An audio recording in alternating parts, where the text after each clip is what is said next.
2 hours ago, I signed a document that guaranteed my parents would spend their next Christmas looking at a house they could no longer call theirs. I did not raise my voice.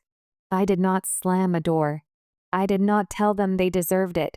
I simply signed my name in blue ink, folded the document exactly once, and placed it inside a brown envelope that had been waiting on the attorney's desk for almost 8 years. The room was quiet enough that I could hear the old clock behind me ticking between every page. The attorney looked at me once. "Are you certain?" I nodded. "I've been certain since I was 12. He didn't ask another question. He only pushed the final paper toward me. The signature took less than 5 seconds. The consequences had taken 23 years. Funny how life works like that. People think families fall apart because of one terrible argument.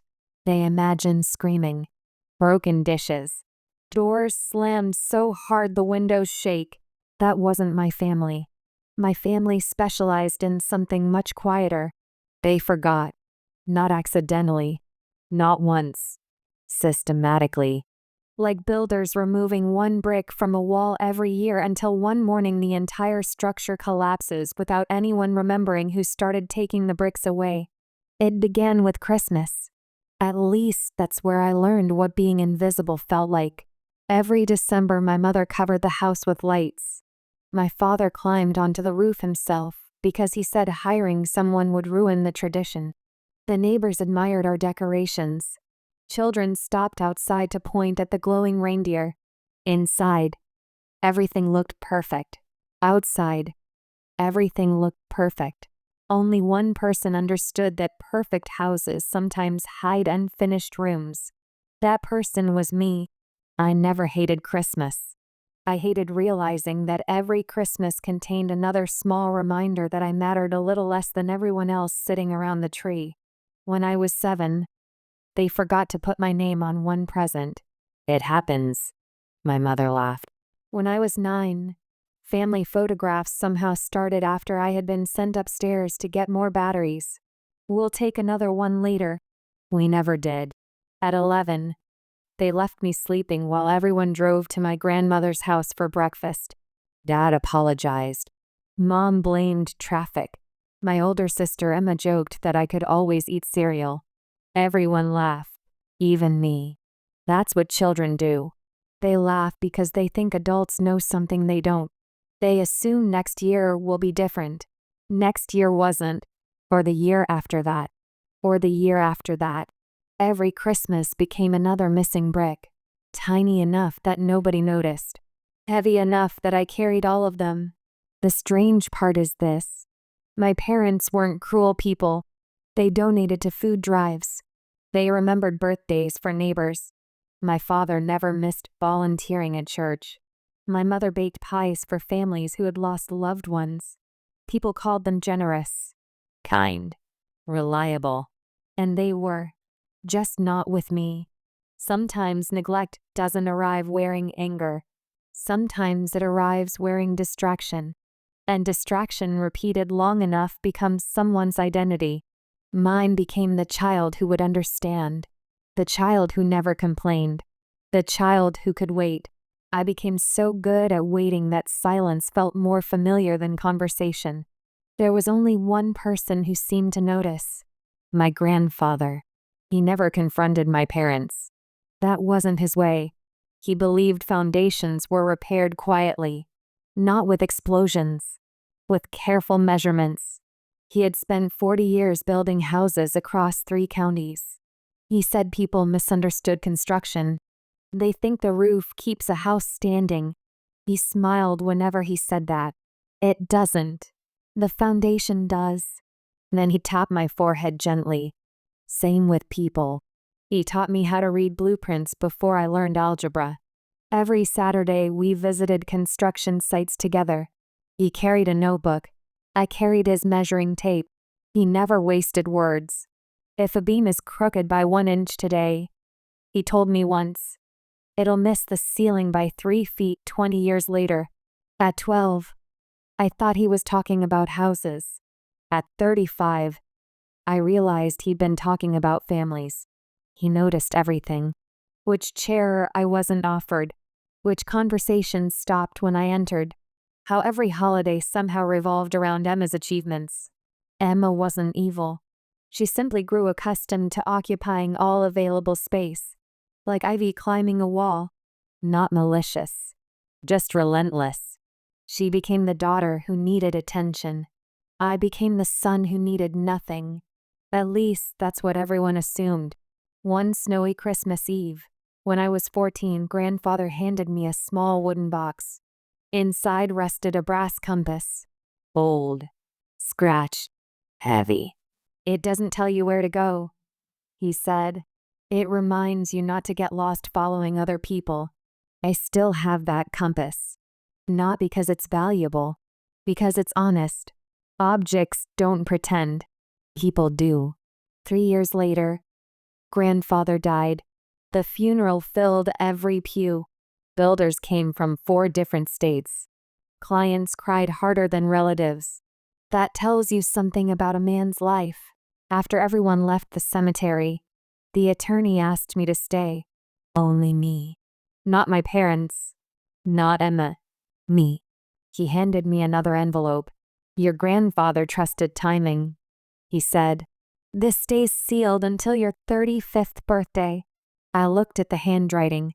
It simply read, "For the grandson who notices what others overlook." I wanted to open it immediately. The attorney smiled. "You'll understand later." For years I almost forgot about that envelope. Life became busy. College, night classes, 3 jobs, a tiny apartment whose heating failed every January. Meanwhile, Emma married into money. My parents celebrated every anniversary with her family.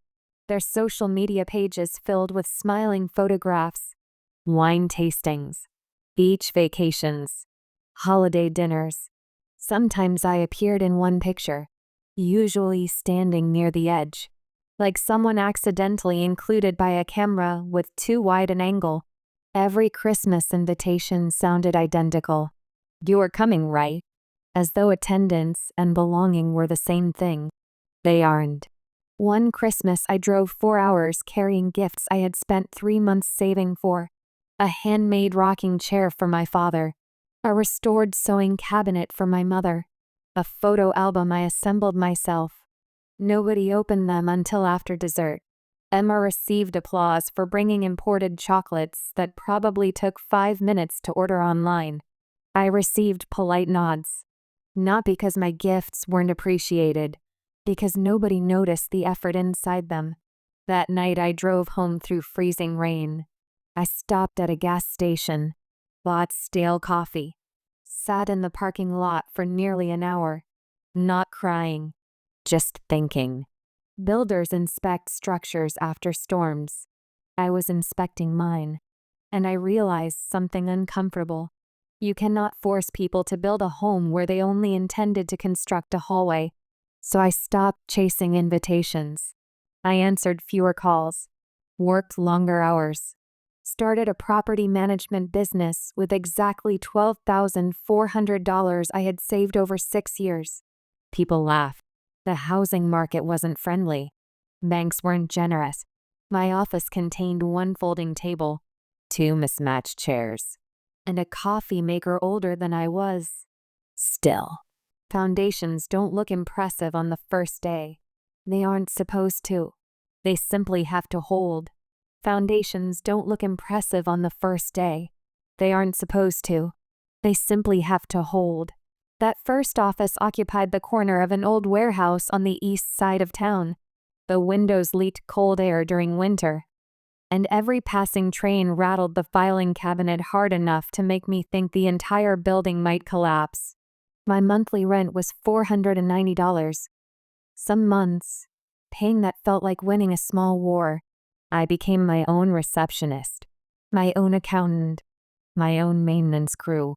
If a tenant called because a pipe burst at 2 in the morning, I answered. If grass needed cutting, I cut it. If paperwork had to be filed before the courthouse closed, I drove there myself. People often ask when success begins. They expect some dramatic moment, a lucky phone call, a wealthy investor, a perfect opportunity. That wasn't my experience. Success arrived disguised as ordinary Tuesdays. One repaired fence, one satisfied client, one recommendation, then another. 3 years later, I owned my first duplex. It wasn't beautiful. The roof needed replacing. The plumbing belonged in a museum. Most investors walked away after 10 minutes. I stayed for 2 hours. Not because I saw what the building was, because I saw what it could become. Grandfather used to say old houses never lie. They show every mistake. He would tell me while running his hand across cracked wood. If you know how to read them, families are the same. So are businesses. Both reveal their history through small fractures. I bought the duplex for $146,000. Everyone told me I had overpaid. Maybe I had. But numbers only tell part of the story. Within 18 months, every apartment was occupied. The mortgage paid itself. For the first time in my life, money stopped being something I feared every morning. It became a tool. Nothing more. Nothing less. Meanwhile, Christmas continued arriving every year. So did the familiar phone call. We're having everyone over. Everyone. It always amused me how people use that word. Everyone rarely includes everyone. Sometimes it simply means the people they remember first. One December I accepted the invitation. Not because I expected anything different, because observation requires proximity. Dinner started at 6. I arrived at 5:52. My mother hugged Emma first, then her grandchildren, then Emma's husband. She reached me almost 30 seconds later. I know because the grandfather clock beside the staircase chimed exactly as she turned toward me. Tiny moments. Tiny measurements. Builder's notice measurements. The dining table seated 12. My place card rested beside the kitchen door. Emma sat between our parents. Her husband sat beside my father. The grandchildren occupied the center where everyone could admire them. I sat where people stood whenever they needed another drink. No one assigned the seat out of cruelty. They simply arranged the room according to habit, and habit had been deciding my place for decades. Halfway through dinner, my father raised his glass. I couldn't be prouder of this family. Everyone smiled. He listed accomplishments. Emma's promotion. The twins winning a school science fair. His son-in-law expanding the family business. 7 people received compliments. I counted them. Not because I wanted to. Because counting hurts less than hoping. My name wasn't mentioned. Not once. After dessert, my mother apologized. Oh goodness. I completely forgot your gift. She laughed softly. We'll mail it. Something inside me finally became very quiet. Not broken. Not angry. Quiet. Like the moment fresh concrete settles into its mold. It finds its shape without making a sound. Driving home, I didn't replay the conversation. I didn't imagine clever responses. I simply accepted a fact I had resisted for years. You cannot remind someone to value you. They either do, or they remember after it's too late. The following spring, my company closed its largest deal. A retired developer wanted to sell 8 rental properties as a package. Most buyers couldn't secure financing quickly enough. I could. Years of careful decisions had created something stronger than I realized. Within 48 hours, the contracts were signed. Within 6 months, my annual revenue doubled. By the time I turned 35, the business managed more than 200 rental units across 3 counties. People started introducing me differently. Not as someone's son. Not as Emma's brother. As the owner. Titles change surprisingly fast once numbers become large enough. On the morning of my 35th birthday, I opened the envelope grandfather had left behind. The paper had yellowed slightly around the edges. His handwriting remained steady. I read every word twice, then a third time. He began with something simple. If you're reading this, you have probably spent enough years believing silence means peace. He was wrong about very few things. Not that. The letter continued for 6 pages. He wrote about watching our family drift apart, about seeing me disappear from photographs before I disappeared from conversations, about choosing not to interfere directly because forced affection never lasts. Then came the final page. Attached was a copy of a trust agreement dated October 14th, 18 years earlier. I stared at the date for almost a full minute. The trust contained a clause one had never known existed. Grandfather had quietly purchased several parcels of undeveloped land decades earlier, long before the town expanded. At the time, almost nobody wanted them. Today they sat directly beside the fastest growing residential district in the county. The properties had increased in value almost beyond belief. The trust estimated their combined market value at approximately $8,400,000. But that wasn't the surprise. The surprise was the condition. Ownership would transfer only to the grandchild who had never requested financial help from the family, had maintained continuous employment for at least 10 years, and had built an independent source of income before the age of 36. The attorney had monitored those conditions quietly for years. Emma never knew the trust existed. My parents never knew either.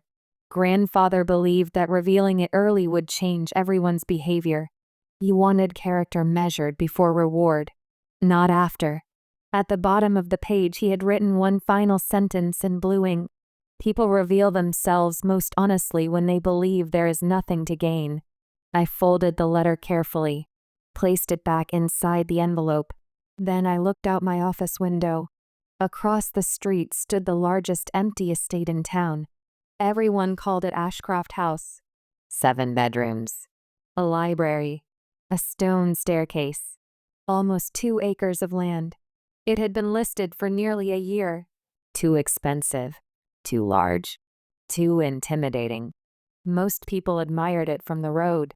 I scheduled a viewing the next morning, not because I wanted to impress anyone, because for the first time in my life, I wanted to build a home that no one could make me feel like a guest inside. The front gate opened without a sound. That was the first thing I noticed. Not the stone columns, not the fountain, not the wraparound porch that stretched nearly the entire length of the house. Silence! The kind that expensive craftsmanship creates. The realtor arrived exactly 3 minutes after I did. Her name was Claire. She had been selling homes for almost 20 years, and even she walked through the entrance a little more slowly than normal. People usually stop talking when they walk in here, she said. She was right. The foyer ceiling rose nearly 20 feet above us. Sunlight poured through tall windows and settled across the polished oak floor like warm water. The staircase curved gently instead of dramatically, as though the architect wanted visitors to feel welcomed instead of impressed. I appreciated that. Buildings tell you what kind of people they expect. This one expected patience. We walked from room to room. 7 bedrooms, 6 bathrooms, a library lined with walnut shelves, a dining room that comfortably seated 16 people, a workshop hidden behind the garage. That room caught my attention immediately. The workbench still carried faint scratches from years of use. Someone had built things there. Someone had repaired broken furniture instead of replacing it.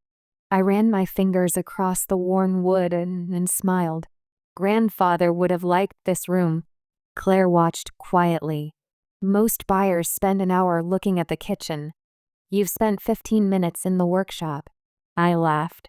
My grandfather taught me that every house is one room where the owner's character lives. She nodded thoughtfully. Then you've found it. When we reached the back porch, she handed me the information packet. Purchase price, $3,480,000. Property taxes, inspection reports, maintenance history, everything neatly organized. I didn't negotiate. I didn't ask for another viewing. I'll take it. Claire looked surprised. You haven't seen the upstairs west wing. I've seen enough. Sometimes decisions don't require more information. They require recognizing the information you already have. 31 days later, the closing was complete. The keys felt heavier than I expected. Not physically, emotionally. For years, I had imagined success looking like applause. Instead, it looked like a quiet parking lot outside a title office on a Tuesday afternoon. I drove to the house alone, unlocked the front door, walked into the empty living room. There was no furniture, no music, no celebration, only sunlight crossing hardwood floors. I placed grandfather's brass compass on the fireplace mantel. It became the first object inside the house. That felt appropriate. Every home deserves a foundation before it receives decorations. The moving trucks arrived over the next week. Most of my belongings fit into only a few rooms. I had spent so many years living simply that the house echoed for months. People often imagine large homes solve loneliness. They don't. They simply give loneliness more space to walk around. I furnished one room at a time. The library first, then the kitchen, the workshop last. The workshop mattered because I rebuilt grandfather's old workbench from photographs I had kept for nearly 2 decades. Every measurement matched, every drawer, every handle. When I finished, I stood there for almost an hour, not speaking, just remembering. 3 weeks after moving in, the town newspaper published a feature. Local entrepreneur purchases historic Ashcroft estate. I hadn't called the newspaper. Claire hadn't either. Small towns create their own headlines. Within 48 hours, my phone started ringing. Old classmates, former neighbors, distant relatives. People who hadn't spoken to me in years suddenly remembered my number. My parents called on Friday evening. Mother sounded unusually cheerful. We saw the article. I suppose congratulations are in order. Thank you. We had no idea your business had become so successful. I kept busy. There was an awkward pause. Then she asked the question I knew was coming. When are we coming over to see the house? Not if. Then. I looked through the library window toward the long driveway. The maple trees had already begun changing color. Autumn always reminded me that beautiful things can arrive quietly. Whenever you'd like. She sounded relieved. We'll make it a family dinner. Of course. Everything important in my family eventually became a dinner. The date was set for December 23rd, 2 days before Christmas. Exactly 23 years after the first Christmas I remembered feeling forgotten. I noticed the coincidence immediately. I wondered whether anyone else would. The answer, of course, was no.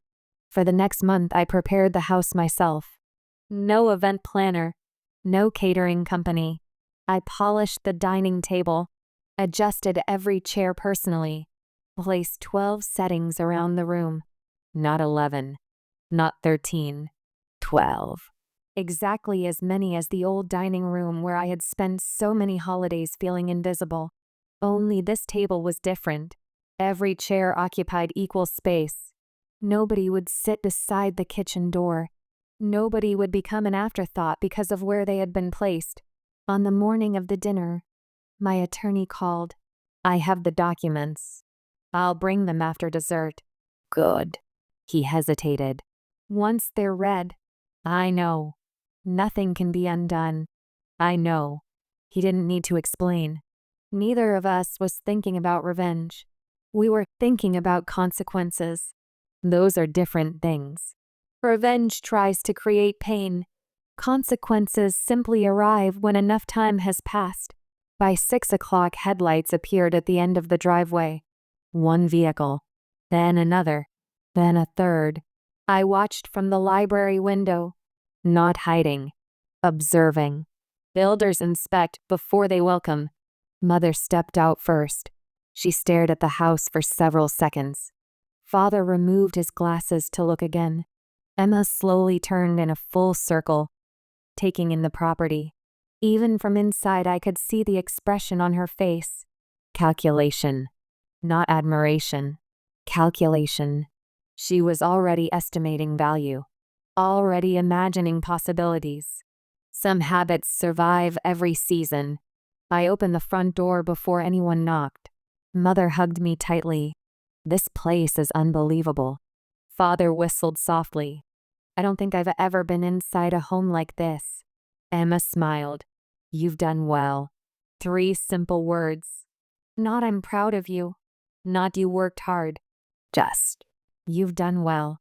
Sometimes the shortest sentences reveal the longest histories. I welcomed everyone inside.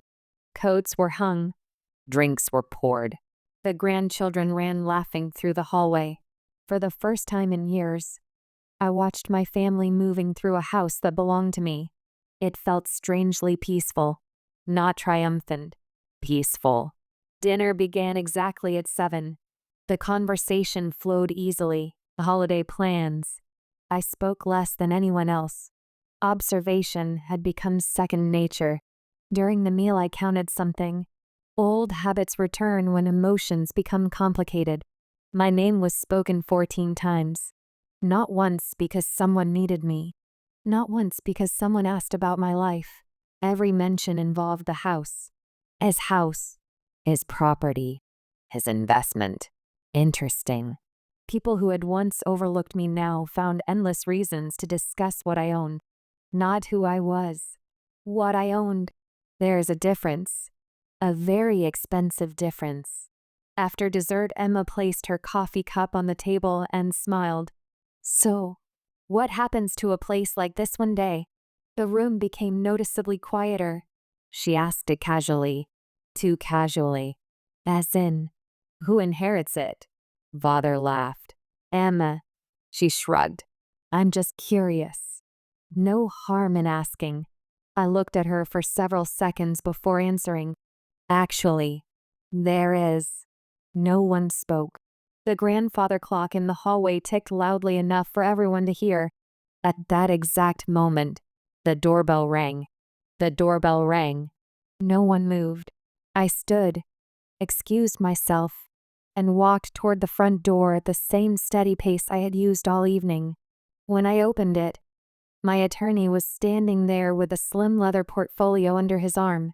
He gave me a small nod. Right on time. Always. I invited him inside. The room changed the moment everyone saw him. Conversations stopped. Coffee cups remained in midair. My mother looked confused. My father frowned. Emma's smile disappeared. I introduced him politely. This is Mr. Harrison. He's been my attorney for several years. He shook everyone's hand before taking the empty chair beside me. No drama. No raised voices. Just another guest at the table. I poured him a cup of coffee. Then I folded my napkin and placed it beside my plate. I've asked him to come tonight because there is something all of you deserve to know. Emma laughed softly. That sounds serious. It is. She leaned back in her chair. Are you getting married? I smiled. No. Then what is it? I looked around the table. 12 people. 12 chairs. For the first time in my life, every eye in the room was on me. Not because someone had forgotten my name, because everyone was waiting for it. I spoke calmly. My grandfather left behind more than memories. My father looked surprised. What do you mean? He created a trust. The attorney opened the leather portfolio and removed several documents. They were signed on October 14th, 18 years ago. Emma frowned. I've never heard about any trust. I know. Neither had I until my 35th birthday. The attorney slid copies across the table. Everyone began reading. The only sound in the room was paper turning. After about a minute, my father's face lost its color. Mother adjusted her glasses twice. Emma read the same paragraph over and over. Finally, she looked up. This can't be right. The attorney answered before I could. It has been reviewed by the court, recorded properly, and fully executed according to state law. She stared at him. S.O.ALL of Granddad's land. Passed to the qualifying beneficiary. She swallowed. Him? Yes. Her voice became sharper. But why wouldn't he tell us? I answered quietly. because he wanted people to reveal themselves before money entered the conversation. Silence! Emma pushed the papers away. This isn't fair. There it was. The first tactic. Anger. She looked directly at our parents. You knew about this, didn't you? Both of them shook their heads immediately. Mother looked genuinely shocked. I swear we didn't. Emma turned back toward me. You manipulated him. No, you must have. I was 17 when he passed away. Her mouth opened, then closed. Facts have a way of ending arguments. She changed direction. The second tactic. Manipulation. She smiled again, though it looked forced. We're family. Surely we can work something out. I nodded. We already have. What does that mean? It means everything grandfather wanted has already happened. She didn't understand. Neither did anyone else. So I explained. He wasn't testing who loved money.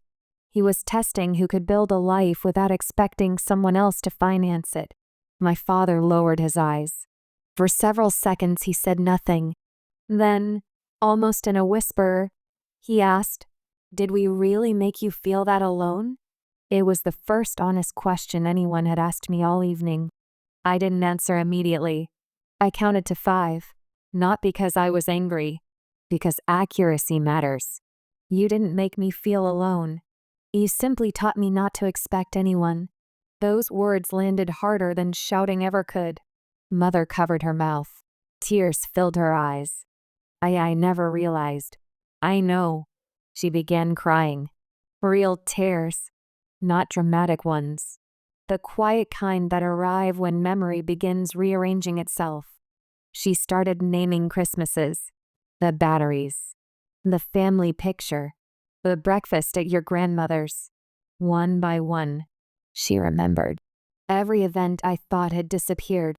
I kept telling myself we'd make it up to you next year. She looked at me. But next year always came with another excuse. I nodded. That's how foundations crack. Emma interrupted again. So that's it. You're just going to punish everyone forever? I looked at her calmly.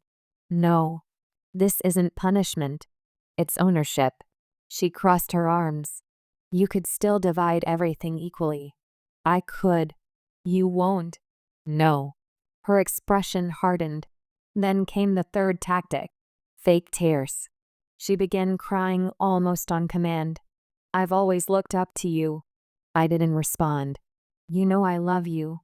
Still nothing. The attorney quietly folded his hands. Even he could see what was happening. Then someone else spoke. My Uncle Daniel. He had remained silent through dinner, listening more than talking. He set down his coffee cup.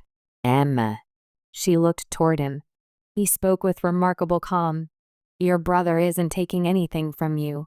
He simply stopped giving away what was already his. The room became still. He continued. I watched your grandfather for 40 years. He admired hard work, but he respected quiet dignity even more. Then he looked at my parents. And if we're being honest, we all noticed the difference. No one said anything. That's on us. No one argued, because no one could. The truth rarely requires defending. It simply waits until everyone else finishes talking.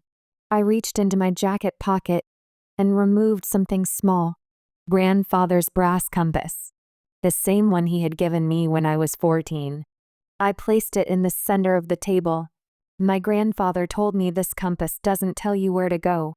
It reminds you not to get lost following other people. I looked at my parents. For years, I kept following the hope that next Christmas would be different. I finally stopped. Father stood slowly. He walked around the table until he was standing beside my chair. For a moment, I thought he might try to argue. Instead, he placed one hand on my shoulder. I spent my life believing providing food and a roof made me a good father. His voice cracked. I never realized a child can starve in a full house. No one moved. He wasn't speaking to defend himself. He was admitting something. There is a difference. Mother walked over next. She reached into her purse and unfolded an old photograph. It was faded around the edges. I recognized it immediately. The Christmas picture where I had supposedly been upstairs getting batteries. She had another copy all these years. On the back, she had written one sentence years ago without ever showing me. "Next year, we'll do better." She looked at the words for a long time, then quietly tore the photograph in half.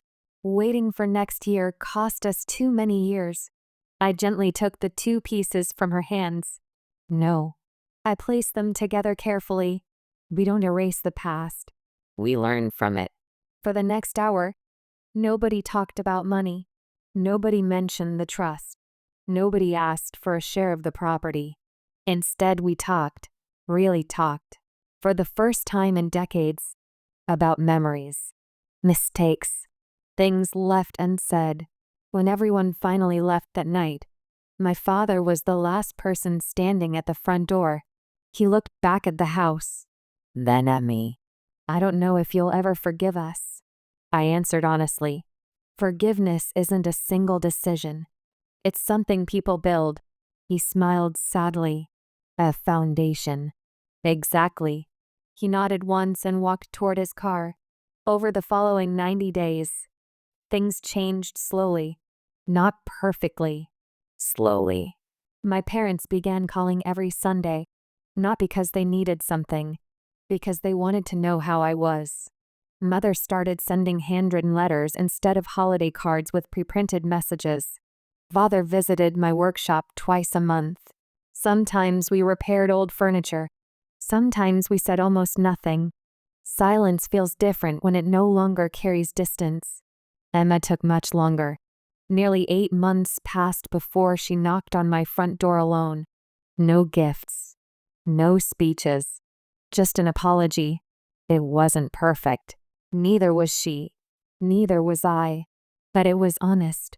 Sometimes honesty is enough to begin rebuilding. The following Christmas looked different. Not because the house was larger. Not because the table was more expensive. Because no chair sat near the kitchen door. Everyone had the same space. The same place. Before dinner, I walked into the workshop for a moment by myself. Grandfather's compass rested on the bench beside his old measuring tape. I smiled. Not because I had become the wealthiest person in the room. Because I was no longer the forgotten one. Money had purchased a house. Time had revealed a family. And truth had shown the difference between the two. As everyone laughed in the dining room, I quietly turned off the workshop light and closed the door behind me. Some structures are built from stone. Some from timber. The strongest ones are built from people finally choosing to see each other. This is not revenge. This is arithmetic. Every unnoticed moment collects interest until the balance finally comes due. If this story reminded you to know your worth, share it with someone who needs to hear it. Subscribe, drop a comment, and I will see you in the next one.